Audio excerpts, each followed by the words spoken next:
Morning. And okay, let's go. 3, 2. How many people need to die to prove that bullying is a crime? According to the article of Alberti Center for Bullying Abuse Prevention, 18% of college undergraduates have reported of being bullied once or twice, while 22 report of being the victim of cyberbullying. All students, regardless of race, weight, gender, ethnicity, can be targeted as victims of bullying. It is estimated that 100,000 students drop out of college each year due to bullying. Individuals face false assumptions that college students cannot be bullied. Most of the episodes of bullying occur in college residences. Unfortunately, roommates, conflicts inside the regional dorms can lead to active bullying, and there is no way that colleges can prevent this. I personally have some friends who have gone through bullying, and they have told me their experiences. I know it's not easy. Bullying is a crime, not just a problem. It's an act of violence, mental torture, abuse, and a vicious assault on the victim that needs to be addressed by the courts more seriously. The 3 main points I wanted to discuss today are: how might college students be bullied, what are the implications for them, the negative conditions and consequences, and how do we deal with bullies. With this in mind, let's continue. Let's talk about how college students are bullied. What are the implications for them? Well, college students have been exposed to a variety of types of bullying that can lead to fatal consequences, such as suicide, not talking about his problems, their grades may even drop as a result, and they may also have health complaints. According to a research done by USA Today, college students report that 42% have seen someone being bullied by another student, while 25% report that bullying through social networking, 22% report being cyberbullied, 21% report being bullied by texting, and 4% report being by a professor, which is really rare. An example of negative consequences for bullying occurred in 2012 when 18-year-old Tyler Clementi, a promising violinist at Rutgers University and a freshman, committed suicide after his roommate Darun Rabi and friend Molly Way live-streamed his intimate moment with another man online. Both perpetrators, who shared such personal moments via webcam at least twice, ended up being slapped with invasion of privacy charges, with Way on 2 counts and Rabi on 4. Clementi's tragic jump of the George Washington Bridge shed light on a plight facing LGBTQ teens, where their marginalized sexuality and sexual identity falls victim to unjust bullying and torment, offenses which sometimes lead to the recipient's eventual suicide, not to mention heightened depression and anxiety rates. The impact of bullying on a student's physical and mental health has been shown into the young adult phase.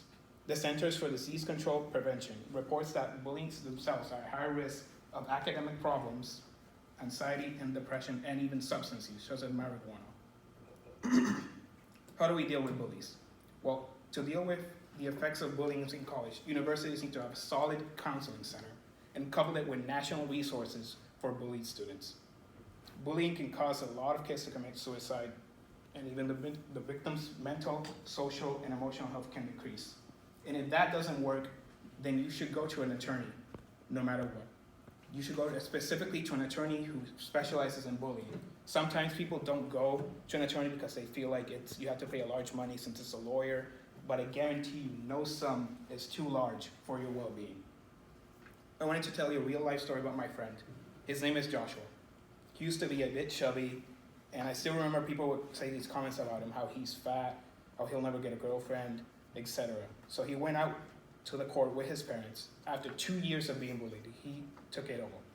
After that, the attorney filed a motion in court for conflict mediation and sent it to the bully's parents in a letter about what would happen if the bullying continued. They would be expected at courts for a civil case. Today, he's currently serving in the Marines after he was able to overcome that pit, which I'm really glad about. Sometimes you can find objections, but although no federal law directly addresses bullying, in some cases, bullying overlaps with discriminatory harassment when it's based on race, national origin, color, sex, disability, or religion.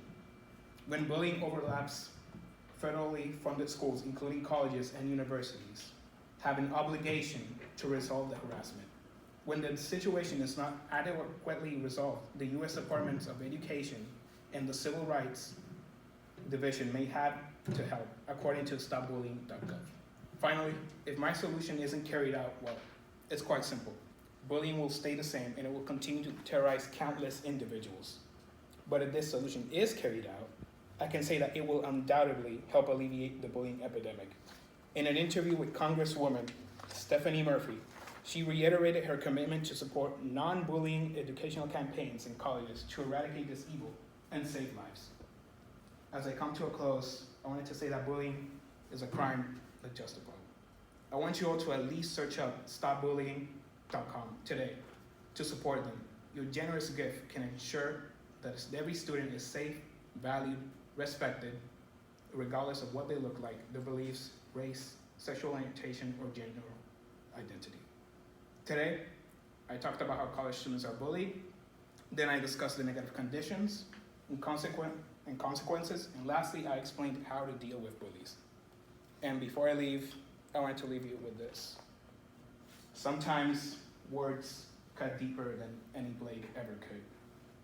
But those around us heal us. It is only through the eyes of others that our life has any meaning.